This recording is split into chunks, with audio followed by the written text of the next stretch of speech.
Ayun, walang fog. Nakapag-picture din tayo kay Lion. Pababa na tayo guys ng Kinon Road. So far, so good yung panahon. Maganda yung panahon ngayon. Medyo maaraw. Dahan-dahan lang tayo pababa. Dito guys sa Kinon Road, isa sa pinakamagandang daanan. At maganda yung kalsada. Wala masyadong truck.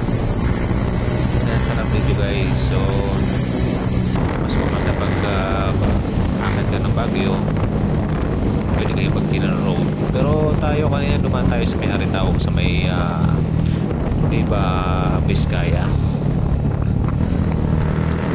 Ganda talaga ng view dito sa Kinon Road. Ang ganda ng ang ganda ng tanawin. Dadaan tayo guys sa Ulo ng Leon. Kasi pagka makit ka ng Baguio, isa lang ang palatandaan na makit ka, yung makapag-picture ka dito sa Ulo ng Leon. Ayan guys, ay hindi picture, video yan.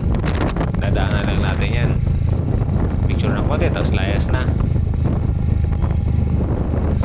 Ayan guys, sabi kasi sa weather medyo ayan guys, mainit, maaraw. Ayan, hello guys, nababa na tayo. Ito guys yung tunnel dito sa Kinon Road. Ayan, ang controversial na tunnel. Ang ganda pa dyan, no? Wow, cake yung tunnel ng Kinon Road. Maganda dito guys dumaan sa Kinon Road. Pagka maganda yung panahon, takbo natin lang, chill ride lang para ma-enjoy mo yung view, ma-enjoy nyo yung kapaligiran. Kasi ang ganda guys pagka na-enjoy mo yung rides mo, na-enjoy mo din yung mga view. Kasi parang walang masyadong purpose kung nag-rides ka lang tapos hindi mo na-enjoy yung mga dinadaanan mo. Kaya dahan-dahan na tayo pababa. Ganda ng view ng Kinon Road. Kaya lang kabila ang pangit.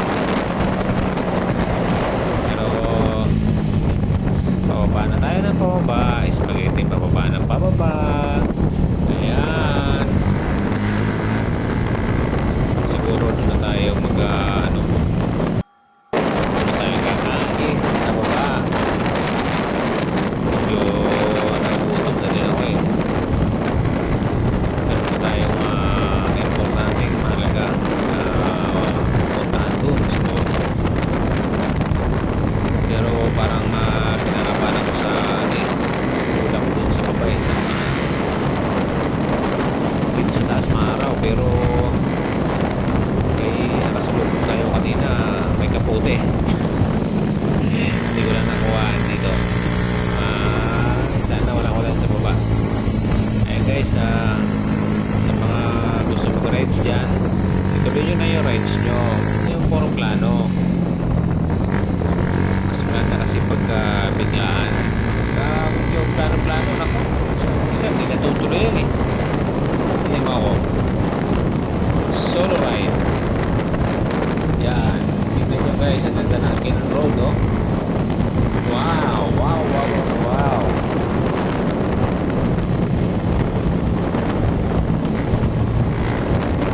Kaya dapat mag-rides na kayo hanggang kaya pa, hanggang bata pa. Kasi pagka tumanda na kayo, kotse na lang ang imamaneho nyo. Pag kotse kasi parang wala masyadong trip. Like nakamotor ka, lumalabas ang yung adrenaline.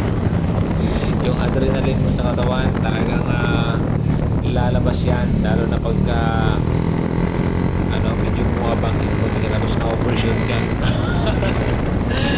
Talagang konti yung kaluluwa. Anyway, ganyan talaga pag riders. Kahit pati ka ng rider, hindi mo maiiwasan minsan pag di mo kapisadong daan or may iiwasan ka na lubak or something like bato, ma-overshoot ka. Kaya pag buwan ng banking ka tapos naalanganin ka, ma-overshoot ka rin. Pero siyempre pagka marunong ka, kaya-kaya mo i-handle yan, kaya-kaya mo i-manage yan. Normal lang yung ma-overshoot. Pero siyempre, just to make sure na huwag mo mag-overshoot sa maraming sasakyan, kailangan mag-overshoot ka, hindi lang ang payo mo agad. Kasi pag pinilit mo, naku po,